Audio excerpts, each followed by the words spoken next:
영성에는 두 가지 영성이 있다고 생각을 해요. 하나는 골방 영성입니다. 골방 영성은 많이 알려진 거죠. 우리 개개인이 하나님을 만나고 말씀을 통해서 하나님을 알아가고 기도와 찬양과 예배를 통해서 하나님을 우러르고 사모하고 그러면서 하나님을 점점 더 친근하게 느끼고 하나님의 주권이 내 삶 속에 더 많이 들어올 수 있도록 하나님을 찾는, 그래서 골방에 들어가서 우리 예수님께서 말씀하신 것처럼 골방에 들어서 문을 닫고 은밀한 곳에 계신 주님께 기도해라 라는 말씀 그대로 골방에서 단둘이 하나님을 만나는 그런 영성입니다. 비교적 한국 교회는 이 골방 영성은 많이 발달되어 있는 편입니다. 우리가 새벽기도 가보신 분들 계시나요? 우리 새벽기도 가면 예배 설교 짧게 듣고 난 다음에 불을 끄잖아요. 불 끄면 다 예배당이 흩어져서 거기가 골방이 되는 거죠. 그래서 골방에서 기도하던 그런 경험들이 있는 신앙을 오래 생활한 분들은 그런 경험이 있으실 거예요. 또 기도실 같은데 또는 기도원 같은데 가서 홀로 하나님께 기도하고, 뭐 우리 산기도도 하고 뭐 요즘 안 하시나요? 요즘은 뭐 펜션 기도하시나요? 산기도도 하고 그렇게 그런데 다 이 골방 영성과 관련된 거죠. 근데 이 골방 영성과 함께 매우 또 하나의 중요한 영성인데 그것이 시장 영성입니다. 시장 영성은 우리가 살아가고 있는 세상 바닥, 그곳에서 하나님을 따르는 것을 뜻합니다. 어떻게 하나님의 다스림을 받고 또 하나님의 생명력과 하나님께 주신 사랑과 지혜를 가지고 하나님이 없어 보이는 세상 속에서 하나님과 함께 동행할 것인가 하는 것이죠. 뭐 우리가 정치 돌아가는 걸 보십시오. 거기 하나님이 살아계시다고 느끼십니까? 경제가 돌아가는 걸 보십시오. 우리의 목줄을 쥐고 흔드는 이 경제에 하나님이 살아계시다고 보여지지 않습니다. 눈에 확 들어오진 않죠. 우리 문화를 보십시오. 찬란하고 아주 화려한 문화 속에서 하나님이 거기서 영광 받으시나? 그렇지 않은 것 같습니다. 온갖 셀럽들이 영광 받고 있는 것 같아요. 근데 그런 세상 속에서 주님을 따른다는 것은 무엇인가? 주님을 사랑한다는 건 무엇인가? 이것이 시장 영성이라고 말할 수 있습니다. 기독교는 산속에 있는 종교가 아니라 시장 바닥에서 들어가는 종교예요.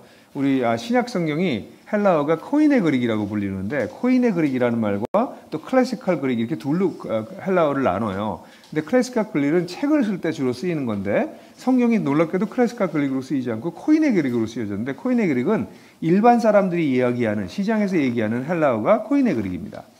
그러니까 성경 자체가 시장 바닥의 언어로 쓰여졌다, 그렇게 생각하시면 됩니다. 그러니까 그만큼 기독교의 영성은 시장 영성을 중요하게 여기고 있어요. 그런데 오늘날 우리 한국 교회를 보면 시장 영성은 좀 너무 약한 것 같고 골방 영성은 상대적으로 굉장히 강한 것 같습니다. 여러분들 이렇게 시소를 이렇게 놓고 오늘 삶으로 말씀 읽기도 있지만 시장 영성과 골방 영성을 이렇게 놓으시면 이 둘 중에서 어느 쪽으로 여러분들은 더 무게가 가세요? 어떤 분이 그러실지 몰라요. 저는 평형이에요. 왜냐면 양쪽의 영성이 다 없기 때문에. 뭐 그럴 수도 있어요. 아무것도 없으면 평행일 수도 있어요. 근데 그건 좋은 게 아니에요.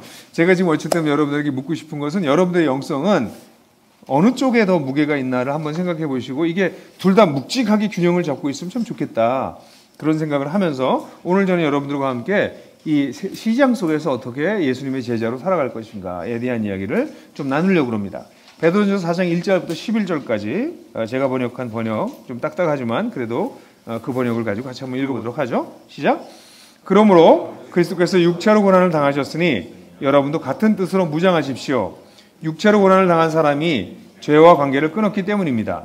이는 육체의 남은 시간을 더 이상 인간의 욕망대로가 아니라 하나님의 뜻대로 살게 하기 위함입니다.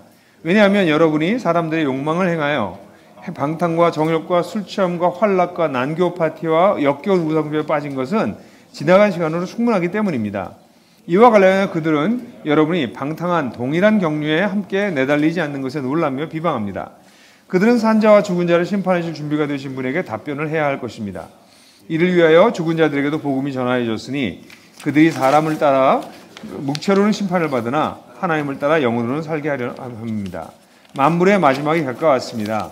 그러므로 여러분은 기도를 위해 정신을 차리고 근신하십시오. 무엇보다도 서로 뜨겁게 사랑하십시오.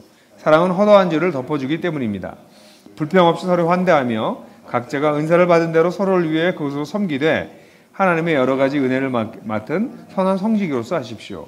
만일 누가 말하려면 하나님의 말씀을 하는 자로서 하고, 만일 누가 섬기려면 하나님이 주시는 힘으로 하는 자로서 하십시오. 이는 모든 일에서 하나님께서 예수 그리스도로 말미암아 영광을 받으시게 하려는 것입니다. 그에게 영광과 권능이 영원 무궁토록 있습니다. 아멘. 여러분, 이 시장 제자도에 대한 이야기를 하기 전에 몇 가지 전제 조건이, 아주 중요한 전제 조건이 1절부터 시작해서 한 6절까지가 사실 그 중요한 전제 조건이라고 볼 수 있는 부분들이 나타나요. 뭐든지 여러분 준비를 제대로 하지 않고 시작하면 굉장히 위험하죠. 저는 그 초기에 MTB를 탈 때 산을 이제 올라갈 때, 지금부터 한 15년, 한 13, 14년 전, 15, 16년 전 일인 것 같아요. 그때 막 자전거를 타고 산을 타기 시작했어요. 근데 그때 설악산을 갔다가 설악산 근처에 어느 계곡으로 올라갈 수 있는 길이 돼 있는 걸 보고 거기서 이제 자전거를 끌고 올라갔어요. 근데 뭐 그 계곡이 이렇게 어려운 길은 난이도가 높다고 생각하지 않아서 그때 샌들 있잖아요, 샌들. 그냥 샌들을 신고 올라갔어요. 근데 올라갔다가 내려오는데 펑크가 났어요. 펑크가 나면 탈 수가 없고 자전거를요. 그럼 내려서 그 다음부터는 그걸 끌고 내려왔는데 2시간을 끌고 내려왔어요. 그래서 제 슬리퍼는 이 샌들은 다 바닥이 양쪽이 다 떨어져 나가고요. 진짜 내려오면서 고생하고 내려왔어요. 그 산에 가는 자전거를 타려면 거기엔 반드시 제대로 된 복장을 하고 그 다음에 고칠 수 있는, 펑크가 나면 펑크를 고칠 수 있는 그런 것들을 가지고 올라가지 않고 그냥 이렇게 올라갔다는 저처럼 낭패를 당하죠. 준비가 되지 않은 상태로 산에 자전거를 타고 올라가는 거는 사실 굉장히 위험하기도 하고 아주 낭패를 당하는 일이 된단 말이죠. 마찬가지로 시장에서 그리스도인을 살려고 한다. 그럼 우리가 몇 가지 좀 준비가 돼야 됩니다. 준비되지 않은 상태로 올라가면, 시장에 들어가면 그리스도인들은 그냥 깨질 가능성이 되게 많아요. 그래서 그리스도인들이 시장에서 어떻게 살아갈 것인가를 얘기할 때 제일 먼저 중요한 몇 가지 전제 조건들에 대해서 우리가 갖추어야 될 것들에 대해서 먼저 좀 얘기를 해야 될 것 같은데, 첫 번째는요, 그리스도께서 이루신 일을 기억하라 그랬는데 조금 바꿀까요? 그리스도께서 이루신 일로 무장하라, 그렇게 바꾸겠습니다. 1절을 보면 그러므로 그리스도께서 육체로 고난을 당하셨으니 여러분도 같은 뜻으로 무장하십시오, 이렇게 나왔어요. 여기 같은 뜻이라고 하는 게 뭘까? 라고 사람들이 이제 물론 질문을 해요. 이거는 앞에 나와 있는 3장 뒷부분에 나와 있는 예수님께서 고난을 당하셨지만 고난을 통해서 오히려 하늘에 오르셔서 하나님 우편에 앉아 계셔서 모든 사람이 복종하게 되었던 것처럼 선을 행하면서 고난당하는 것을 두려워하지 않는 그 마음, 그 뜻을 뜻합니다. 다시 말해서 우리 이 그리스도께서 육체로 고난을 당하시는 걸 통해서 어떤 일을 이루셨어요? 우리의 죄를 사하셨을 뿐만 아니라, 우리를 구원하셨을 뿐 아니라 종국에는 하나님의 우편에 올라가셔 앉아서 지금 영광을 받으시고 계시는 모든 피조세계가 하나님께로 예수 그리스도께 복종하는 거기까지 이르시게 됐거든요. 그래서 1절에서도 그리스도께서 육체의 고난을 당하셨으니까, 그분도 선을 행하다가 고난을 당하셨으니까 고난당하는 걸 예수님도 그렇게 하셨다. 예수님이 우리 본이다. 그래서 그걸 통해서 하나님께서 결국은 사람을 구하시고 선을 행하시고 그리고 영광 받으셨던 것처럼 그런 의도를 가지고, 여기 같은 뜻이라고 할 때 같은 마음이라고 번역하는 번역들이 많은데요. 마음이라는 번역도 좋은데 제가 뜻이라고 번역하는 이유는 intention, 그런 의지를 가지고, 그런 의도를 가지고 들어가야 된다는 거예요. 그러니까 세상에 들어갈 때 우리가 뭘로 일단 무장을 해야 되냐면 그리스도께서 무슨 일을 이루셨는가, 그리스도가 그 일을 어떻게 이루셨는가, 그걸로 무장해야 된다는 거예요. 그리스도조차도 선을 행하기 위해서 뭐 하셨다고요? 고난을 당하셨다고요. 근데 고난을 당하는 걸로 끝나지 않았다는 거죠. 그걸 통해서 수많은 사람들을 살리셨고 여러분과 나를, 그리고 어떻게 하셨어요? 결국은 승리하셔서 하나님 우편에 앉아 계시게 됐다는 거죠. 그러니까 그런 마음으로 무장해라. 그런 뜻으로 무장해라. 그게 우리가 첫 번째입니다. 늘 기독교는요, 늘 그리스도로 시작해요. 여러분, 기독교에 대해서 이야기하는 사람 중에서 그리스도가 빠진 이야기를 하면 그냥 중요한 걸 다 빼먹었구나, 이렇게 생각하시면 됩니다. 어제 제가 갈비찜을 먹었거든요. 할렐루야. 근데 사실 갈비찜을 제가 고기를 굽느라고 손님들 대접하느라고 갈비찜을 이제 아내가 정말 오래간만에 갈비찜을 해줬어요. 그래서 갈비찜을 먹으려고 들어와 봤더니 거기 무하고 뼈만 남아 있어요. 고기는 이미 다 건져 먹었어, 사람들이. 그래서 무하고 뼈만 남은 거죠. 갈비찜엔 갈비가 있어야지. 그리스도인들이 말하는 데서 그리스도가 빠지면 그건 갈비찜에 그냥 무하고 뼈만 남은 꼴이에요. 그러니까 모든 설교, 우리의 모든 나눔, 우리의 모든 예배, 여기 그리스도가 빠지면 소용이 없어요. 근데 가만 들어보세요. 그리스도가 없는 설교, 그리스도가 없는 예배, 그리스도가 없는 교제 얼마나 많은가. 오늘 우리가 베드로서를 우리가 쭉 봤지만 베드로 사도는 이야기하다 걸핏하면 그리스도로 가잖아요. 걸핏하면 계속 그리스도로 가요. 그래서 베드로서를 읽기가 좀 어려워요. 자꾸 빠지니까. 이야기하다가 그냥 그리스도만 나오면 빠져. 이렇게 보이기 때문에 좀 베드로전서를 읽어나가기가 처음에는 어려웠고 저는 굉장히 어려웠어요. 이걸 분석해서 이 흐름을 잡는데 굉장히 오랜 시간이 걸렸거든요. 여러 번 읽었고 수십 번, 수백 번 읽고. 여러분, 그만큼 그리스도가 중요하십니다. 그래서 여기 보면 이 1절 하반절에도 이 2절에 여기에 어려운 구절이 많이 나와요. 육체로 고난을 당한 사람이 죄를 끊었기 때문입니다. 이게 그냥 직역하면 그렇게 됩니다. 근데 여기서 육체로 고난을 당한 사람이 누구냐에 대해서 두 가지 의견이 있어요. 하나는 육체로 고난을 받은 자가 그리스도다. 예수 그리스도를 뜻하는 거다. 또는 우리 선을 행하다가 고난을 당한 사람들 일반을 뜻하는 거다. 이 둘을 얘기하는데 저는 앞뒤 문맥을 보고 여러 가지 고려할 때 이게 그리스도를 뜻하는 거라고 생각을 해요. 이거 학자들마다 확 나눠집니다. 근데 어쨌든 제가 볼 때는 여기서 육체로 고난을 당한 사람이란 예수 그리스도를 얘기하고요. 죄를 끊었다라고 하는 표현도 굉장히 독특한 표현입니다. 이 단수거든요. 죄를 끊었다라고요. 단수라고 성경에 죄라고 하는 단어가 단수로 나올 때와 복수가 나올 때가 있는데 단수로 나올 때는 죄의 성향성, 죄가 가지고 있는 죄성 이런 걸 뜻할 때가 많고 복수로 사용할 때는 범죄, 여러 가지 죄를 뜻할 때가 많아요. 아래 보면 복수형이 또 나와요. 근데 여기서 단수형이 나와 있고 여기 문법적으로 굉장히 특이하게 표현되어 있습니다. 이거는 제가 볼 때는 죄의 그래서 제가 가로 넣고 관계를 끊었다 이렇게 표현했는데 예수 그리스도가 죽으심으로 말미암아 고난 받으심으로 말미암아 뭐예요? 죄의 영향력을 끊어버리셨다. 그 뜻으로 해석하는 것이 이 본문의 이해하는 데 도움이 된다고 생각해요. 그러니까 죄가 더 이상 우리에게 죄가 우리를 지배하지 않는다는 뜻은 아니에요. 그러니까 영향력을 끼치지 않는다는 뜻은 아니에요. 그러나 죄가 우리를 지배하던 그런 시절로부터 우리를 끊어내셨다는 거예요. 죄가 우리에게 영향을 끼쳐요. 계속 유혹해요. 그러나 죄에 우리가 굴복하지 않을 수 있도록 예수께서 십자가에 죽으심으로 고난당하심으로써 완벽하게 승리를 하셨다. 그건 바로 3장 끝부분하고도 연결되는 부분이죠. 그러니까 이렇게 그리스도께서도 고난을 통해서 우리를 구원하셨고 그리스도께서 고난과 죽으심을 통해서 어떻게 하셨어요? 죄의 영향력을 완전히 끊어버리셨으니까 그걸 기억하라는 거예요. 시장에 들어갈 때 나는 세상에 나가면 어쩔 수 없어 이렇게 들어간다니까. 사람들이 시작할 때부터 세상에 들어가면 우리는 세상에 들어가면 로마의 법을 따라야지 뭐 세상에 들어가서 어쩔 수 없어 이렇게 처음부터 하고 들어가는데 그거 아니다. 그리스도께서 세상 바닥에서 선을 행하다가 고난을 당하셔서 우리를 살리셨고 그 고난 당하심을 통해서 죄의 지배력을 부셔버렸다. 그걸 기억해라. 는 뜻입니다.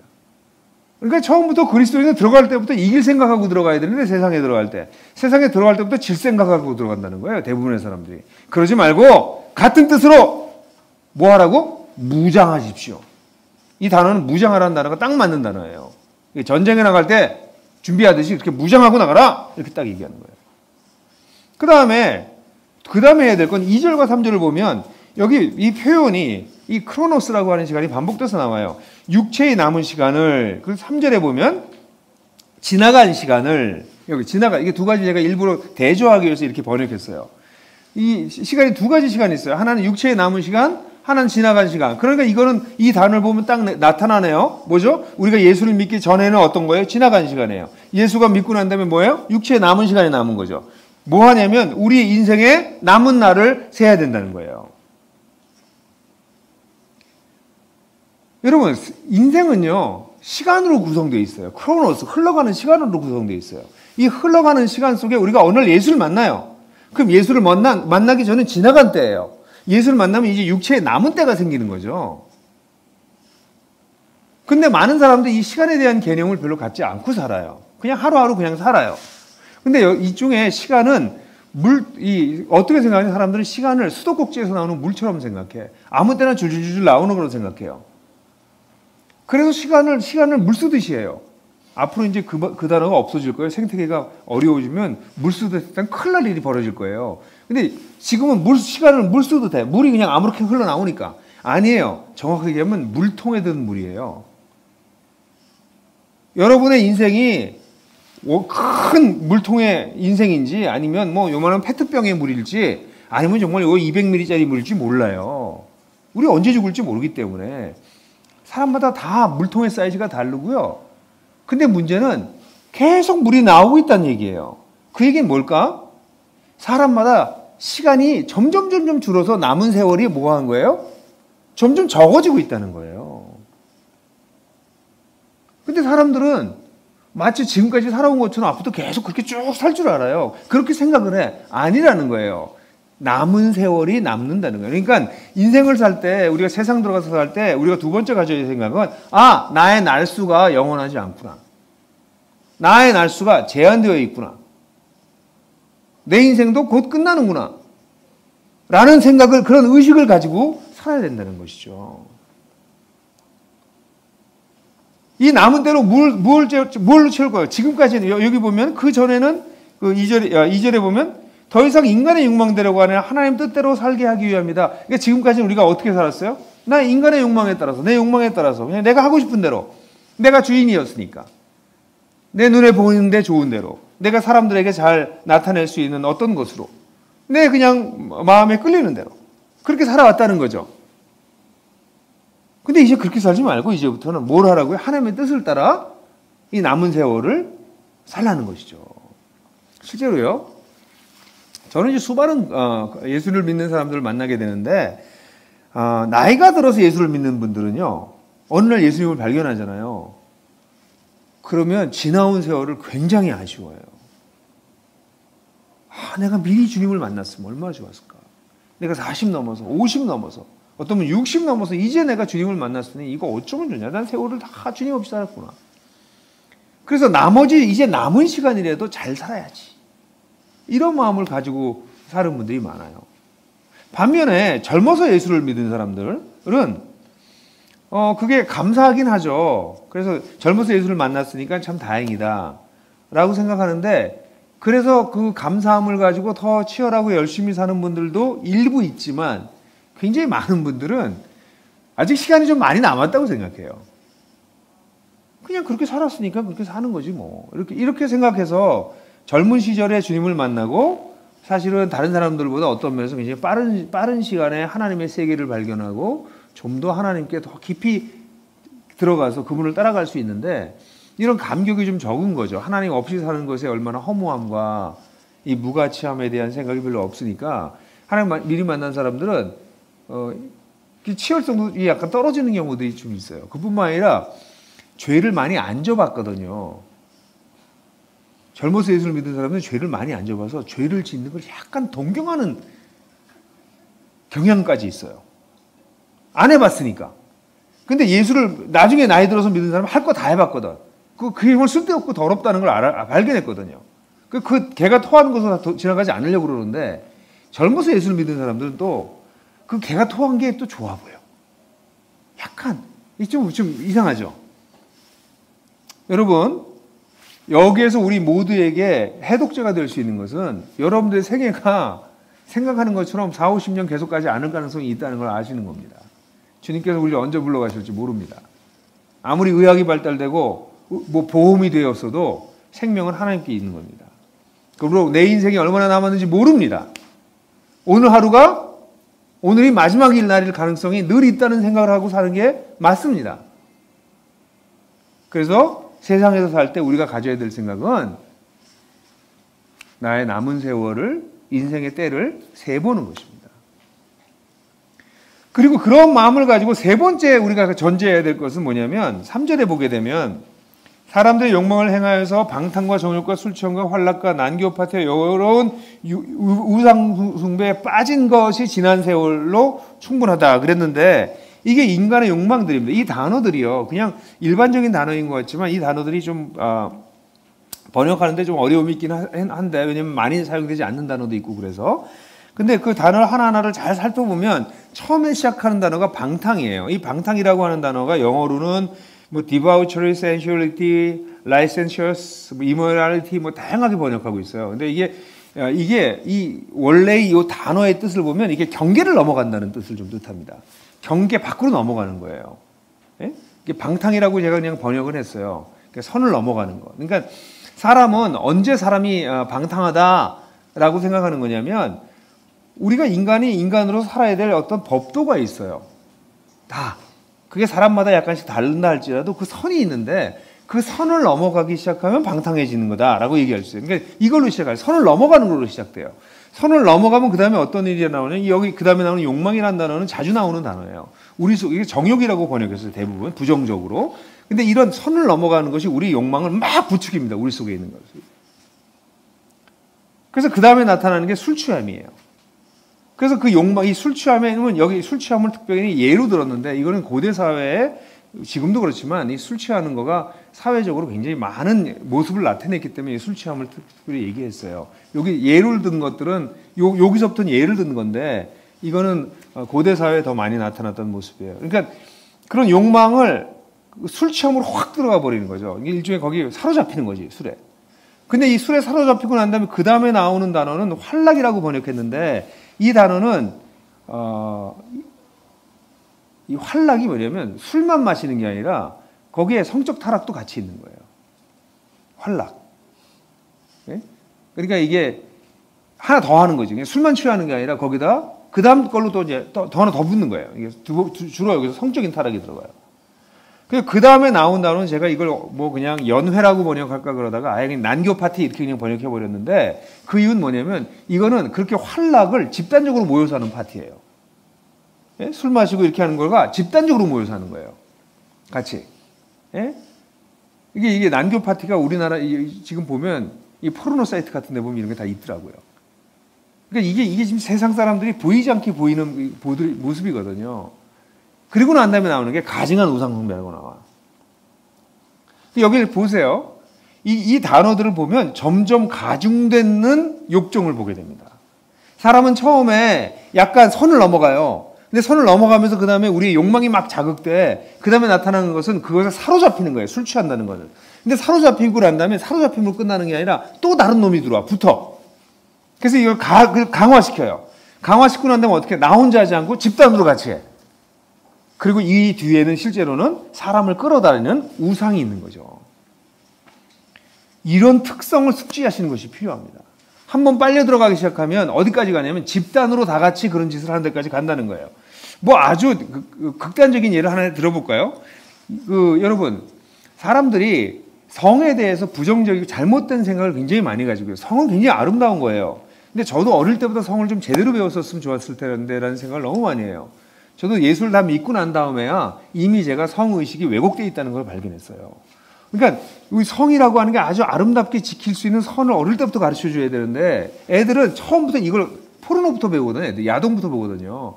그러니까 애들이 이 선이 확 넘어가 버려요.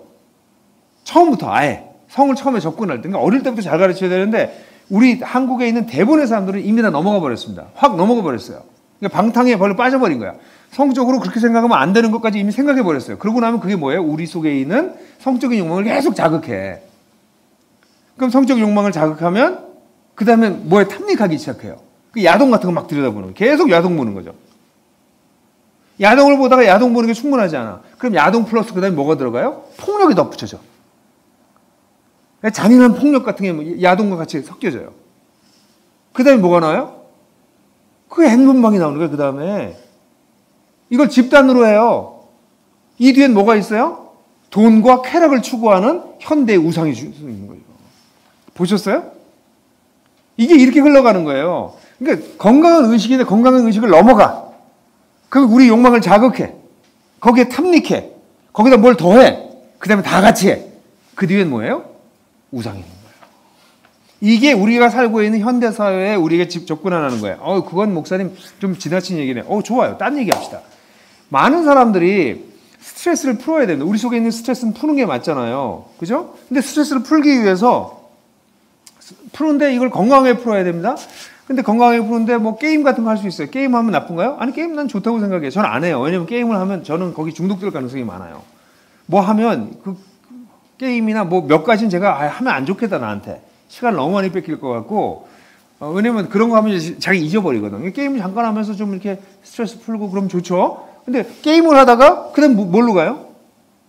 게임을 하면 게임에 사로잡혀. 한 30분 하고 끝나면 딱 좋은데, 그러고 이제 뭐 재밌다, 축구 뭐 한 30분만 하고 끝나면 좋은데 계속 하고 있는 거죠.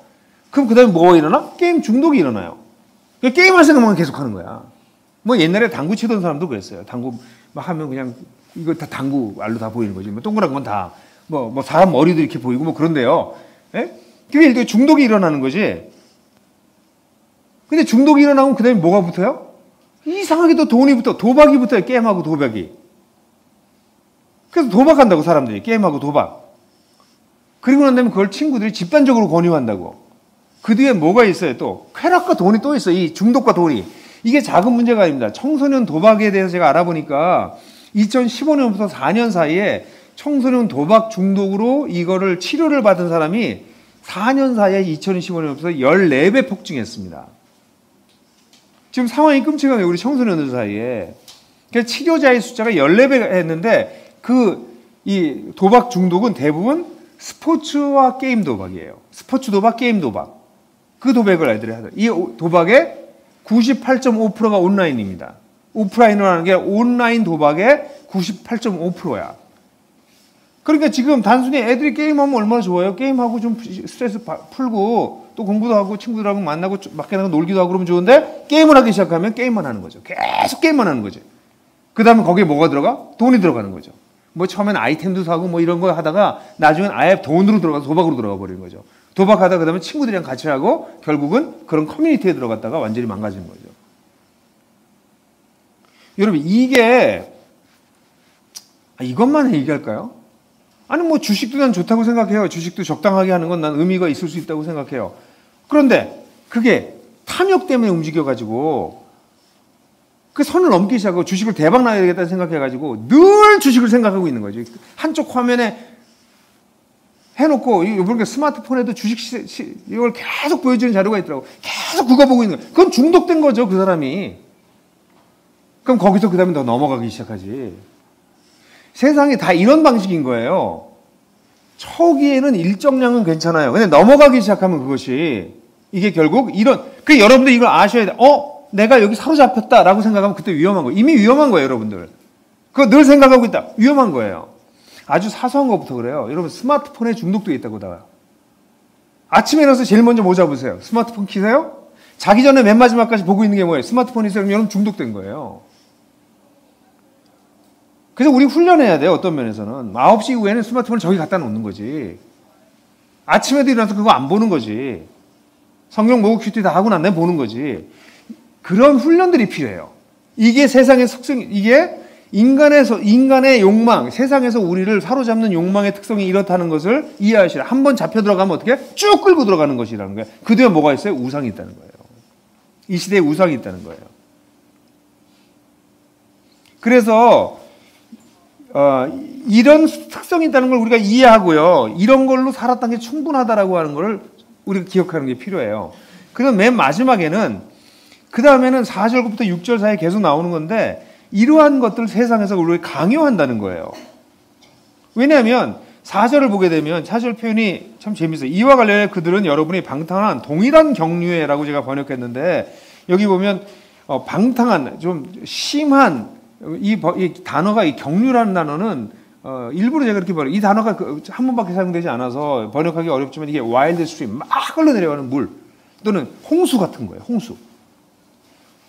세상 사람들이 이게 홍수처럼 떠내려가는 이 동일한 이것에 다 같이 떠내려가는 게 맞는데 여기 보면 여기 제가 함께 내달린다고 표현했는데 이 단어는 그대로예요. 함께 내달린다는 단어가 그냥 함께 트랙을 뛴다라는 뜻이랑 그런 단어예요. 그러니까 함께 트랙에서 뛰는 것처럼 이 홍수를 따라서 쫙 내달려가는 게 세상에 다 그렇게 하는데 너만 그렇게 안 한다는 거야. 그걸 뭐라고 그래? 사람들이 어떻게 해요? 이상하게 생각한다는 거죠. 처음 뭐 이래 신기하네. 이상하게 생각하고 그다음에 뭐라고 그래요? 그다음에 비방해요. 이 단어는 신성 모독할 때 쓰는 단어랑 똑같아요. 그래서 모독하는 거예요. 여러분들의 모습을 모독하기 시작해. 뭐 잘났다고 저래? 야, 다 그러는데 왜 너만 안 그래? 다 이렇게 살잖아? 이렇게 얘기하는 거예요. 이게 꼭 무슨 술 마시러 가고 이런 걸로만 생각하지 마세요. 아이들 키우는 거 다 똑같이 키우잖아요. 그렇게 안 키우면 뭐 부모가 그래도 돼요? 뭐 이런 소리 한다고. 학원 좀 안 보내면 어때? 학원 안 보내면 무슨 애가 큰일 나는 것처럼 학원 안 보내도 괜찮아요? 뭐 이러고 다 그렇게 그렇게 하는 거죠. 모르겠어요. 지역마다 다르겠지만 어떤 데 가방 다 백들 비싼 백들 다들 들고 다니는 게 그냥 흐름이야. 안 들고 다니면 안 돼. 왜 안 들으면 무시당하니까. 그거 하나씩 다 구해. 아니 백을 명품을 든다고 사람이 명품이 되냐고. 그 사람이 저질인데. 그런데도 그런 분위기로 다 강요를 되는 거야. 강요. 지금 아까도 기도할 때 그런 기도가 나오더라고요. 아파트가 그냥 주거 문제가 아파트가 그냥 사람 사는 데여야 되는데 지금 그게 투자야 투기예요. 그 다 그거 하고 있다고 지금 빚내서 그거 하고 있다고요. 욕하면서 그 안 하고 있으면 바보죠. 안 하고 있으면 바보죠. 여러분 이상하게 여기고 비방당하는 거죠. 그리스도인들이 세상의 방식을 따라가지 않으면.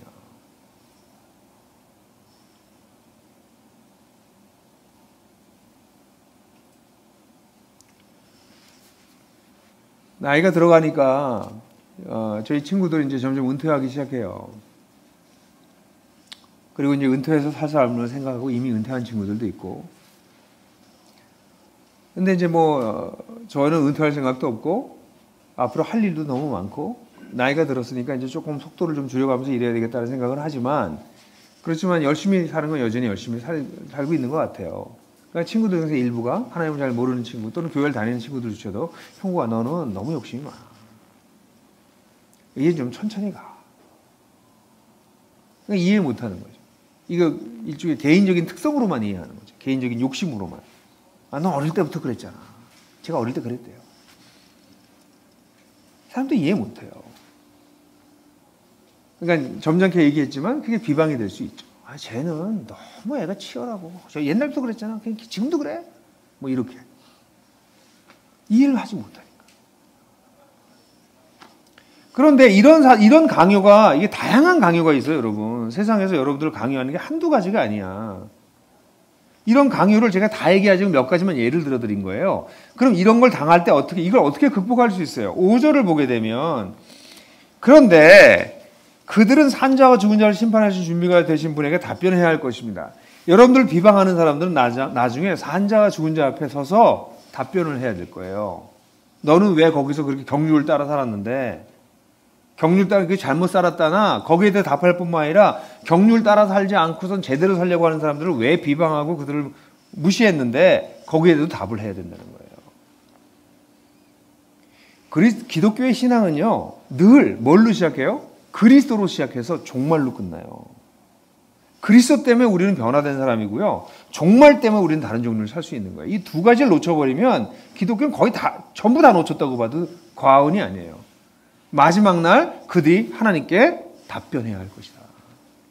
라는 생각이에요. 그래서 6절도 굉장히 난제인데 이를 위하여 이 마지막 날 모든 사람들을 심판하시는 걸 위해서 이런 뜻이겠죠. 죽은 자들에도 복음이 전해졌으니 그들이 사람들을 따라 육체로는 심판을 받아 하나님을 따라 영으로는 살게 하려 합니다. 여기서 죽은 자들 이렇게 나오니까 이게 3장에 나와 있던 옥에 갇힌 영들인가 이미 죽어서 지옥에 있는 사람들인가 이렇게 생각할 수 있는데 이거를 이 번역에 또 여러 가지 해석이 있지만 사실은 하나님을 믿지 않고 죽은 사람에게 복음이 전해졌다라고 하는 이야기는 사실 표현으로는 여기밖에 나오지 않기 때문에 그렇게 받아들이기는 어렵다라고 봐요. 그래서 이 본문은 NIV 성경에서도 어떻게 되면 지금 현재 죽어있는 사람들에게도 이미 복음이 전해졌으니 이런 뜻으로 보는 것이 더 맞습니다. 그러니까 예수를 믿고 지금 죽은 사람들 또 복음을 다 들었으니 이런 뜻입니다. 그래서 6절에서는 그들이 육체로는 심판을 받아서 죽었지만 영으로는 살게 하려고 그렇게 하신 것이다 라고 6절은 그렇게 이해하시는 게 좋겠습니다. 자, 여러분 제가 여러분들에게 지금 4가지 얘기했어요. 시장에 들어가려면 세상 속에 들어가려면 4가지 자세를 좀 준비하고 있어야 돼. 첫 번째 뭐예요? 그리스도께서 이루신 뜻으로 무장해야 돼. 하나님께서 무슨 일을 하셨는지를 그 일로 무장하는 게 필요하고 두 번째 내 인생을 좀 바라볼 줄 알아야 돼. 내 인생이 지금 이제 얼마 남았겠구나. 대충. 그렇지만 내일 죽어도 오늘 할 일은 해야지. 이런 거죠. 참 이게 굉장히 훌륭한 것 같아요. 제가 볼 때. 저는 코로나19가 이후에 얼마나 심각한 일이 올지에 대해서 굉장히 부정적으로 보고 있거든요. 더 심각한 재난이 올지도 모른다고 생각해요. 그렇지만 so what? 올 수도 있고 그게 좀 미뤄질 수도 있지만 난 내가 오늘 그 유명한 말 있잖아요. 사과나무를 심어야 되겠다. 그 생각하고 사는 거예요. 매일매일. 하루하루 내가 오늘 사랑할 사람을 미루지 말자. 오늘 내가 다 하려고 하는 거 하지만 오늘 내가 할 일만 하자. 뭐 얼마나 삶을 그렇게 보는 거죠. 나의 남은 생을 하루하루 그렇게 살겠다. 그래서 인생에 대한 생각해야 되고, 세 번째, 세상에서 우리를 부추기는 인간의 욕망의 특성을 잘 알고 계시죠. 한번 물리면 쫙 끌고 가려고 하는 것이라는 것. 그래서 술도, 그래서 늘 얘기하는 거, 술 취하는 것도 조심해야 되는 게 술로 끝나지 않는다는 거예요. 술 플러스 뭐가 되고 그다음에 다 같이 뭐 하는 걸로 간단 말이에요. 그러니까 술을 잘 마시면 얼마나 좋아. 굉장히 좋은 거거든요. 좋은 음식 먹는 것처럼 좋은 건데, 그 다음에 어떻게 사로잡히고, 그 다음에 플러스 뭐가 되고, 다 같이 이렇게 쭉 간다는 거죠. 그럴 바에는 그게 안 되면 술 마시지 말라는 거예요, 그러니까. 기독교인들이. 그게 컨트롤이 안 되면 아예 금주를 하세요. 왜 인간이 망가져? 그러면서. 이런 뜻인 거죠. 그리고 맨 마지막으로는 이런 것을 할 때 뭐예요? 사람들의 강요를 극복하라는 거예요. 사람들 강요가 있을 것이다. 근데 그건 나중에 챙필 당할 것이 극복해라는 거예요. 자, 그러면 이제 7절부터 11절까지는 이제 그러면 이제 어떻게 살 것인가? 7절부터 11절 시작할 때 처음에 만물의 마지막에 가까웠습니다. 이렇게 딱 시작합니다. 시장에서 살아갈 때 우리가 첫 번째 가져야 될 이 모든 것을 포괄하는 자세는 뭐냐면, 시장에 들어가면, 세상에 들어가면 세상이 전부인 것처럼 보여요. 근데 그 만물의 마지막 때가 가까웠다. 우리가 어디를 살고 있어요? 이미 시작된 하나님 나라와 오실 하나님 나라 사이를 살고 있다. 그리고 이 만물이 세상이 시퍼러둥둥해가지고 우리를 마치 막 이렇게 공격하는 게 그것만 살아있는 것처럼 보이는 세상이 사실은 끝이 가까운 것이기 때문에 그런 자세를 가지고 딱 들어가라는 거예요. 첫 번째, 아예 그런 기본적인 자세예요. 시장 제자도의 기본적인 자세가 만물의 끝이 가까웠다라고 하는 자세인 거죠. 그리고 난 다음에 4가지 정도의 중요한 제자도의 특징이 나오는데요. 첫 번째, 지성과 영성이 조화된 제자도를 가져야 됩니다. 7절을 보면, 그러므로 여러분은 기도를 위해 정신을 차리고, 여기 만물이 가까웠습니다. 그러고 난 다음에 그 다음에 나오는 전부가 만물이 가까웠기 때문에 그러므로 쭉쭉쭉 나오는 거예요. 그래서 그러므로 여러분은 기도를 위해 정신을 차리고 근신하십시오. 여기 정신을 차리고 근신하여 기도하십시오. 이렇게 번역하는 데들도 많이 있어요. 근데 저는 여기 기도는 목적으로 나와 있는 게 분명합니다.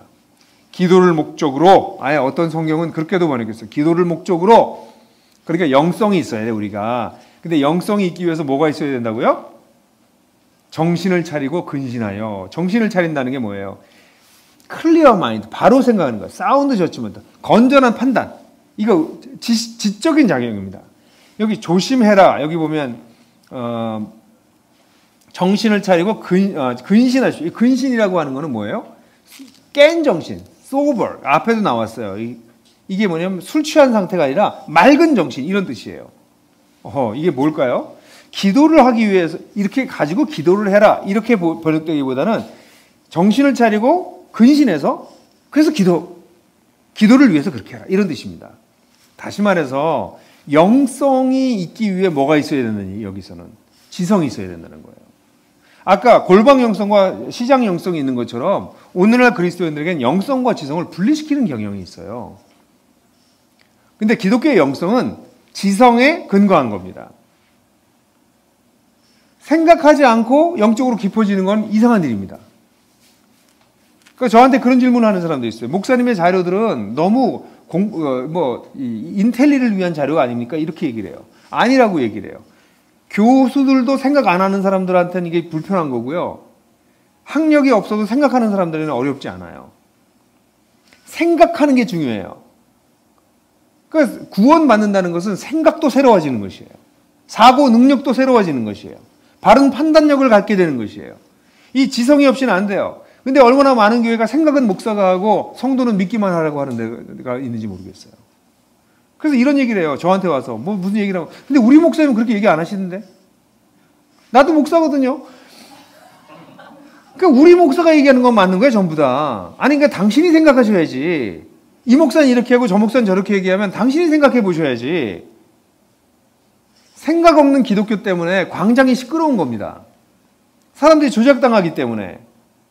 기독교인이 가짜뉴스를 퍼나르는데 1등하고 있습니다. 통계는 나오지 않았지만 아마 통계를 내면 진짜 집단으로 따지면 기독교 집단이 가짜뉴스를 퍼나르는데 1위일 거예요. 끔찍한 일이잖아요. 저를 유튜브에서 검색해 보시면 제가 설교에서 제일 많이 이렇게 들은 게 한 3만인가 그 정도 들은 것 같아요. 근데 제가 종북 좌파라는 건 50만이 넘어요. 놀랍지 않습니까? 아니, 제 설교, 좋은 설교 많거든요. 근데 그 제일 많이 들은 게 한 3만 정도 되는데, 말이 돼. 그냥 웃을 수밖에 없는 거죠. 여러분, 생각 안 하는 사람들이 그냥 무조건 믿는 거예요. 기독교의 영성은 반드시 뭐가 필요해야 돼요? 지성이 필요해요. 이게 우리 지성이 왜 필요해요? 기도하기 위한 거라는 거예요. 근데 문제는 여기 지성을 가진 사람들이 또 기도를 안 한다는 데 문제가 있어요. 이게 약간 양쪽 극단이에요. 지성적이지 않은 사람들은 열렬하게 기도하고 지성적인 사람들은 기도를 안 한다는 것이에요. 그래서 절름발이 영성이 나타나는 거예요.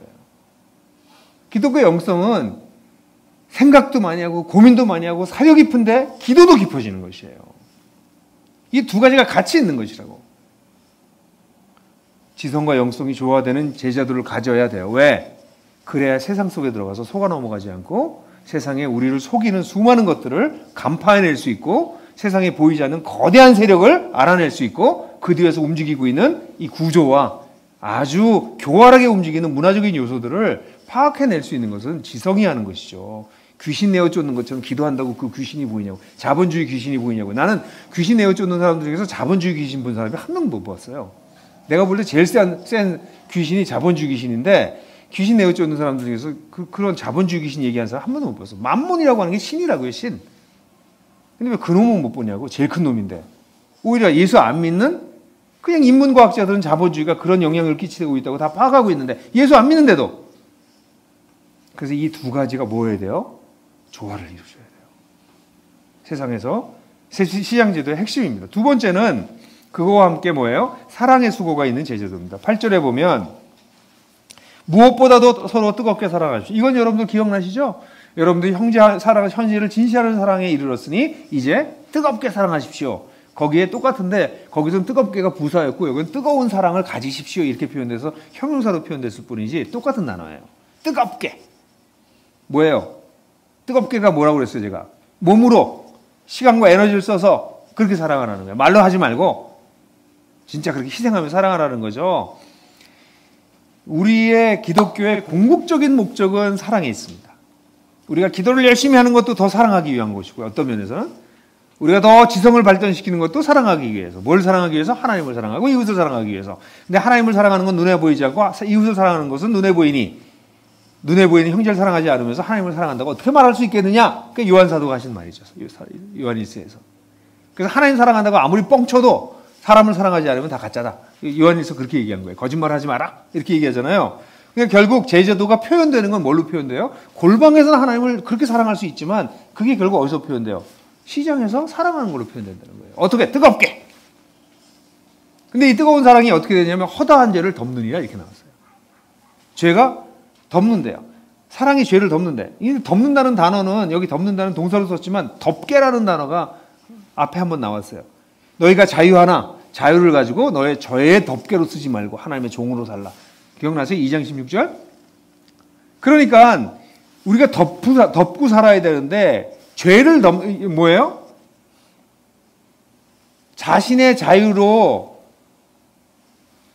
죄를 덮는 게 아니라 내 사랑으로 다른 사람의 죄를 덮으라는 거예요. 아주 대조적인 표현인 거죠. 이게 뭘까요? 사랑이 죄를 덮는다는 게 뭘까요? 아, 그거는 그렇다면 죄를 져도 된다는 건가요? 아니에요. 여기서 얘기하는 이 얘기는 사랑이 허다한 죄를 덮는다는 얘기는, 다양한 죄를 덮는다는 얘기는, 죄는 어디서 오냐면 기본적으로는 하나님에 대한 반발에서 오지만 사실은 그와 함께 인간의 연약함, 미성숙, 시장의 특성을 제대로 이해하지 못한 것 등등에서 죄가 와요. 대부분 어려서 그래요. 의지적으로 하나님을 거절하는 그 죄를 덮는다는 표현이 여기서 나올 수 없어요. 문맥으로 볼 때 이 본문은 그런 하나님을 의도적으로 배반하고 거절하는데 그걸 덮어준다는 걸 뜻하는 게 아니에요. 여기서 죄는 자신의 부족함과 미성숙 때문에 세상을 이해하지 못해서 그래서 하는 것들을 덮어주고 뭐 한다는 거예요? 그게 기다려준다는 거예요. 덮어준다는 거는. 덮어주고 모른 척 해준다는 게 아니라 덮어줌으로 그가 회복될 수 있도록 기다린다는 것입니다. 그러니까 우리 제자도는 이런 사랑의 수고를 하는 제자도입니다. 사실 이런 덮어주는 거는 에너지가 많이 들어갑니다.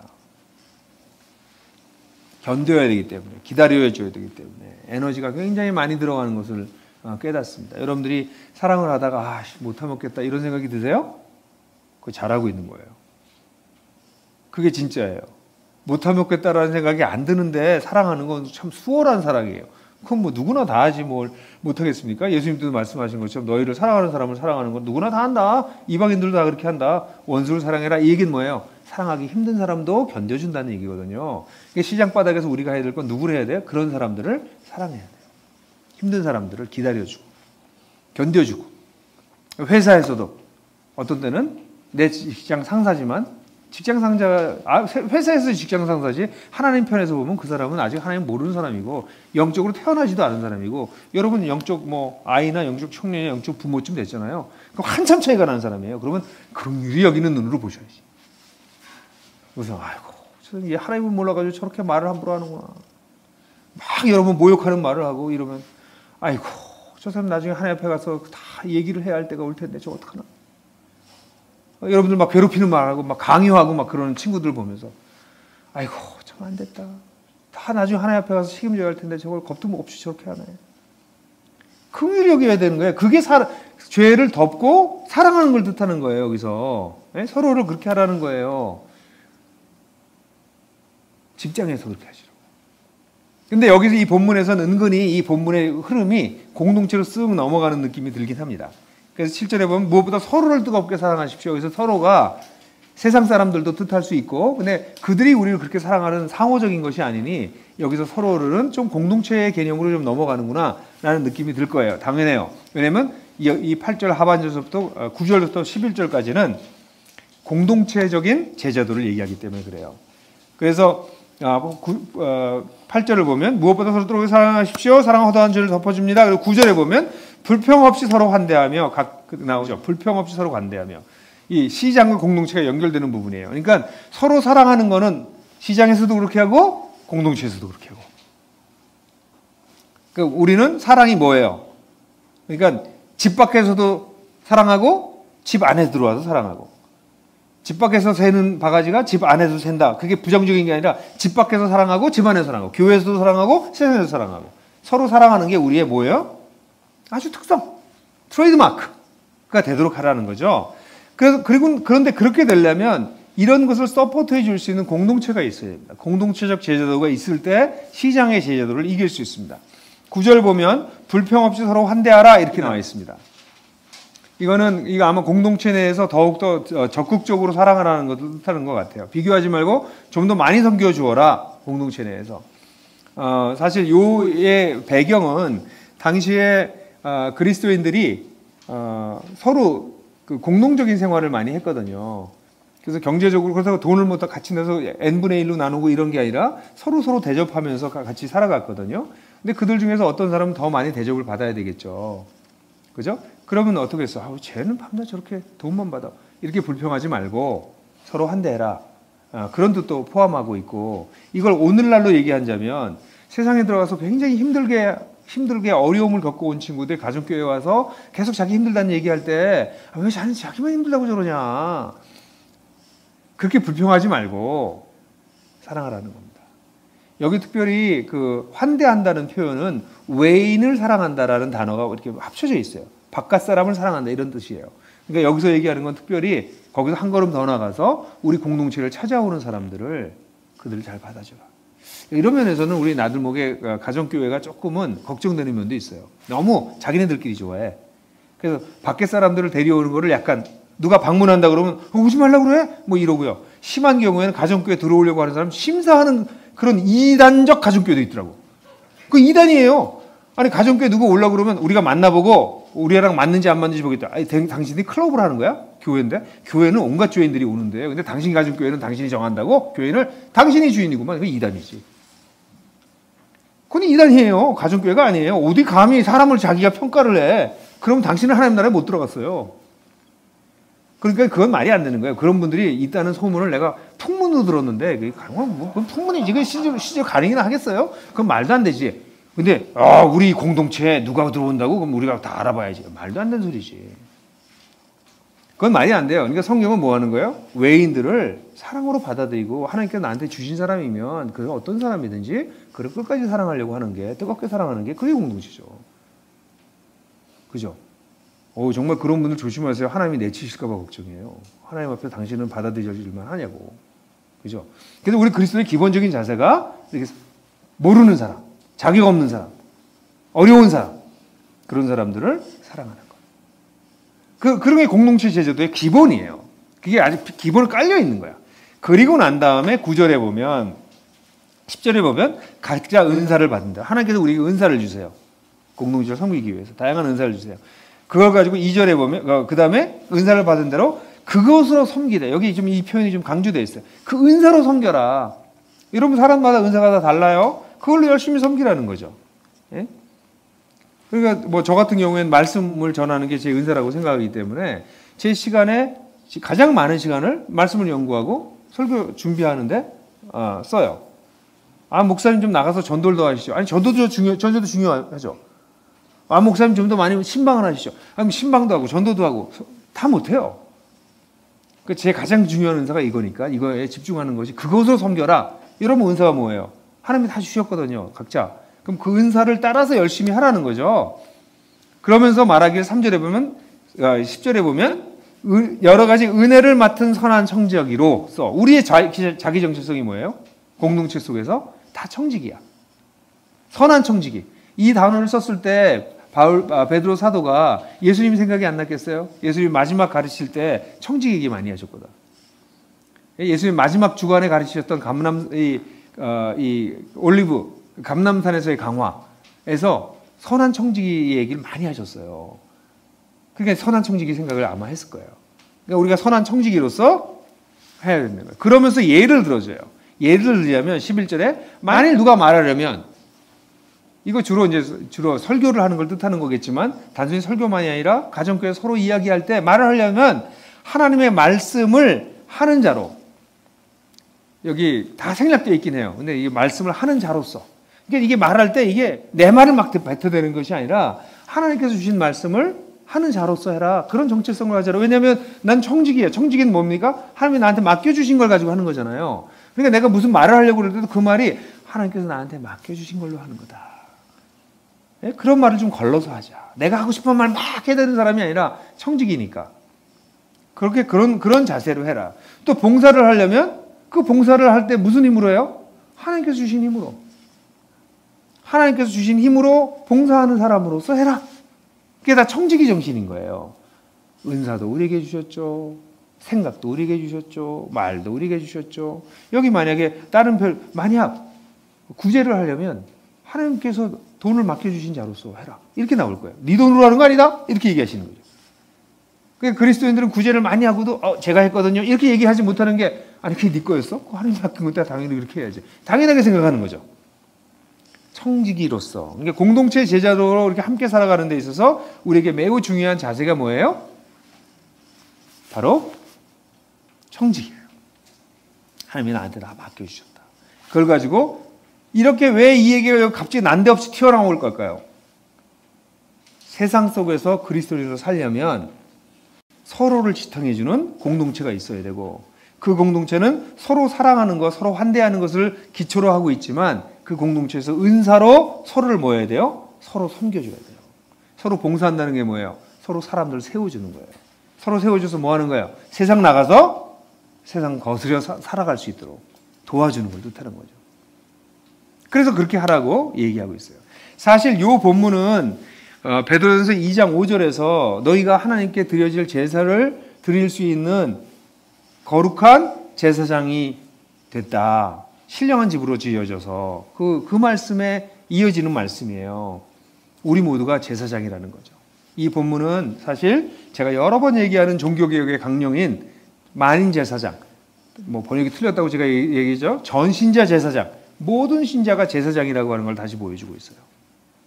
모든 성도는 가정교회 내에서 자기 은사가 있어요. 그러니까 아주 어린 사람들 있잖아요. 날 돌봐주세요. 이런 사람들은 그냥 어린 사람이에요. 어쩔 수 없어요. 그분 돌봐드려야 됩니다. 예? 그 초기엔 다 돌봄을 받는 게 부끄러운 것도 아니에요. 또 인생이 힘들어질 때는 또 돌봄을 받으셔야 돼요. 그러나 보통 모든 그리스도인들은 다른 사람들을 섬기기 위해서 부르심을 받았어요. 섬김을 위해서 하나님께서 우리에게 다 은사도 주셨어요. 그래서 그거를 잘 사용하는 것. 그게 궁극적으로 뭐 하는 거예요? 그렇게 해서 여긴 교회를 세우려고 하는 게 아니라 세상에 나가서 살아낼 수 있도록 그렇게 도와주는 거죠. 마지막으로 이런 공동체적 제자도를 가지고 있을 뿐만 아니라 11절 하반절 보면 이는 모든 일에서 모든 일에 하나님께서 예수 그리스도로 말미암아 영광을 받으시게 하려는 것입니다. 결국 궁극적인 목적은 뭐예요? 하나님께 영광 돌리는 거예요. 근데 여기 표현이 하나님께서 영광을 받으신다라고 수동태로 되어 있고요. 이게 되는 게 그리스도로 말미암아예요. 여기에 여러분들이 그를 영광스럽게 하라고 하는 것으로 쓰여졌으면 좋겠는데 그렇게 안 돼 있어요. 여러분이라고 하는 단어가 숨겨졌어요. 여러분 수동태 제가 가끔 얘기하잖아요. 수동태는 be 플러스 pp 플러스 by 숨은 주어가 있잖아요. 근데 여기 주어가 안 나와요. 주어가 뭐예요? 여러분들이 하나님을 그리스도로 말미암아 영광스럽게 하십시오. 이렇게 하는 거예요. 근데 여러분이 빠졌어. 거꾸로 하나님이 그리스도로 말미암아 영광스럽게 되게 하십시오. 누구에 의해서? 여러분들에 의해서. 시장 바닥에서 살아가고 있는 여러분들, 사랑하는 여러분들, 영성과 지성이 겸비된 여러분들, 공동체로 함께 세워져 가는 여러분들을 통해서 하나님께서 영광을 받으시게 하십시오. 그러니까 여기서 뭐가 숨겨졌어요? 자신이 숨겨져 있는 거예요. 우리가. 영광은 누가 받으세요? 그리스도께서, 하나님께서 받으세요. 근데 하나님께서 그렇게 하시게 한 게 누구 때문에? 예수 그리스도 때문에. 또 예수님 또 나와, 여기. 이게 수사가 아니에요. 그냥 이렇게 가끔가다 지나가다가 뭐 우리가 기도할 때 보면 주님 이렇게 기도하는 사람 있잖아요. 순표처럼. 그게 아니야. 그리스도로 말미암아라는 진짜 그리스도로 말미암아 하나님께 영광 받는. 하나님께서 영광 받으시는 게 우와, 저게 예수님 때문에 저렇게 됐구나. 이렇게 되는 거예요. 그렇게 하라는 거예요. 그리고 뭐가 빠지는 거예요? 내가 안 보이는 거예요. 제가 사실 제 개인적으로 나들목 교회를 세우고 난 다음에 굉장히 마음이 힘들었던 것 중에 하나는 자꾸 나들목 교회를 뭐 저 때문에 최소한 이런 얘기해서 김영국 목사 때문에 또 김영국 목사랑 같이 했던 사람들 때문에 세워졌다고 자꾸 얘기를 하는 사람들이 자꾸 많은 거예요. 그러니까 되는 거지 이렇게 얘기를 하는 거예요. 그래서 나들목 교회를 빨리 내려놨던 것 중에 하나는 아니에요. 이거 저 없이 돼요. 이거 하나님이 하시는 거예요. 그거 좀 얘기하고 싶었어요. 끝까지 제가 이렇게 끌고 가면 물론 전도 좋겠죠. 저도 좋아요. 저 많은 사람들이 이렇게 저도 그런 아주 그 인간적 욕망을 가진 목사예요. 수천 명 모아놓고 막 설교 막 하고 막 이렇게 큰 교회에서 막 이렇게 양복 확 입고 막. 근데 그게 옳지 않다는 걸 너무 빨리 알아버린 거죠. 그러니까 저 없이 교회가 될 수 있다. 아니 될 수 있는 게 아니라 잘한다. 보세요. 너무 잘하잖아요, 여러분들. 그렇죠. 막 저기 손을 들고 막 환호성을 막 들리네요. 그래서 이제 하나복을 또 했더니 또 하나복을 들여다던 목사님들이 하시는 말씀이 또 이 김영국이 없으면 이 하나복이 되겠냐고. 그럼 이것도 빨리 은퇴해야 되나? 그래서 제가 그랬어요, 그분한테. 8년밖에 안 됐잖아요. 한 20년 지나고 나면 난 또 사라질 거예요. 근데 제가 너무 안타까운 거예요. 이게 뭐 저의 큰 질문이에요. 왜냐면 이 본문에 나오는 것처럼 하나님이 영광을 받으셔야 되는데 그리스도로 말미암아 자꾸 인간적인 나의 모습이 나타나는 건 나의 부족함에서 있는 게 아닐까? 그런 걱정이 자꾸 생겨요. 내가 내 자신을 자꾸 드러내나? 자꾸 보이나? 이걸 어떻게 좀 숨기지? 여기 이 숨겨진 것처럼 그들이 숨겨졌잖아요. 그런 것처럼. 이게 제 고민이긴 해요. 왜냐하면 이거 참 저한테 큰 질문이지만 어릴 때 제가 봤던 글들 중에 이런 글이 있었어요. 에디 셰퍼가 한 말인데 제가 좋아하는 셰퍼의 아내 되는 분인데 당신 생애가 하나님이 살아 계시다는 것을 보여주는 박물관이 되게 하라. 전 그 말이 어릴 때 듣고 정말 나 그랬으면 좋겠다. 내 인생을 이렇게 들여다보면 야 하나님이 정말 살아 계시구나. 이게 예수 그리스도로 말미암아 하나님께 영광을 돌리는 삶의 모습인 거죠. 이게 우리의 제자도의 궁극적인 목적이에요.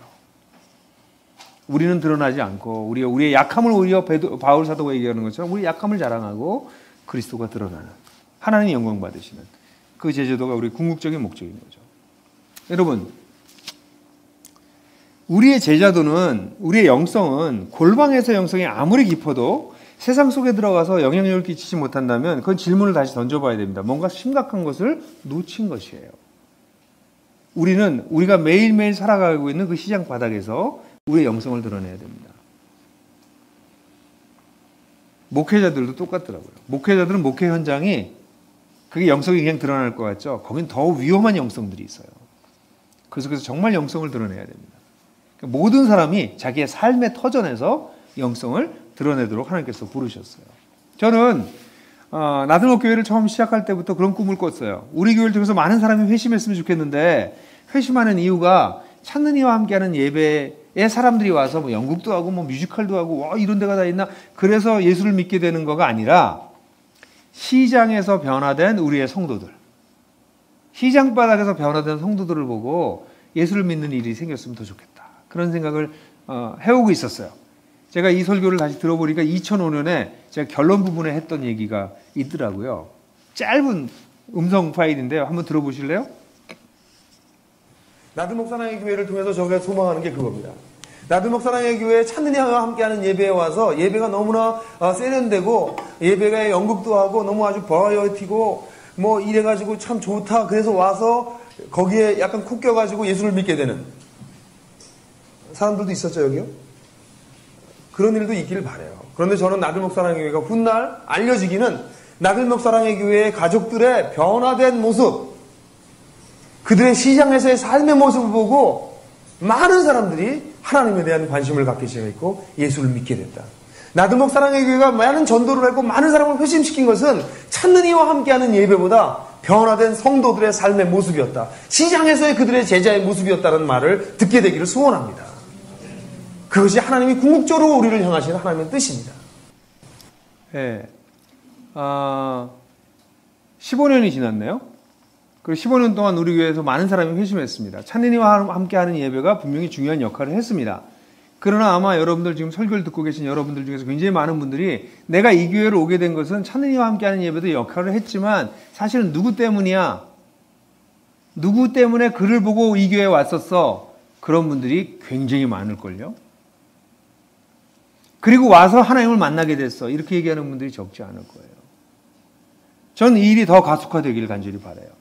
찾는 이와 함께하는 예배 이제 다 같이 못 모입니다. 앞으로 당분간 이 코로나가 어떻게 될지 모르겠지만 이런 일이 계속 벌어지고 코로나가 없어져도 이 코로나를 통해 가지고 이 사회에 교회는 감염의 온상지다라고 하는 아주 이상한 이미지가 확대돼 버렸어요. 저는 이건 좀 심각한 문제라고 생각해요. 정말 이건 무슨 음모처럼 느껴질 정도로 심각하다고 생각해요. 코로나가 끝난다고 사람들이 쉽게 오겠어요? 전염병만 돌면, 뭐 이상한 기운만 들면 사람들 교회 안 옵니다, 이제. 극장은 가고, 뮤지컬은 보러 가고, 야구 경기 보러 가도 교회는 안 갑니다. 이상한 일이 벌어지고 있는 거죠. 저는 이거 긍정적으로 보지 않아요. 그럼 어떡하죠, 우리? 여러분들이 시장에서 변화된 모습을 보여주셔야 됩니다. 아, 예수 믿으면 자는 거구나. 그거 보여주셔야 됩니다. 그래서 다음 주에 정강훈 얘기하려고 그러고, 그 다음 주에 코로나 얘기하려고 하는 겁니다. 그런데 보여주는 것만으로 충분하지 않습니다. 그들을 여러분들 부르셔서 같이 이야기 나누셔야 됩니다. 그러니까 안전한 장소에서 그 여러분 집이 됐든 카페가 됐든 그곳에 여러분들의 친구들을 모셔서 여러분들 찾느니 여러분들을 보고 관심을 갖게 됐던 사람들을 데려와서 같이 이야기를 듣고 같이 고민하고 또다시 복음을 전하는, 이제는 언택트 시대에 새로운 방식의 찾는 이와 함께하는 예배를 또 해야 될 때입니다. 왜냐하면 하나님께서 우리에게 시장 속에서 이렇게 살려고 하신 것은 궁극적으로 하나님께 영광을 돌리게 하기 위한 것이기 때문입니다. 이런 멋진 삶을 우리 같이 꿈꾸고 다음 주에는 가능하면 누군가와 함께 이 예배에 참여하시게 되기를 주님의 이름으로 축복하고 또 기대합니다. 네, 감사합니다. 우리 1분 동안 침묵하면서 하나님께서 우리에게 주신 말씀이 무엇인지 묵상하도록 하겠습니다. 영상이 도움이 되셨다면 지금 다른 분들과 공유해 보세요. 그리고 하나복 채널을 구독하시면 저희가 새로운 영상을 계속 업데이트하는데 그것을 먼저 만나보실 수 있습니다.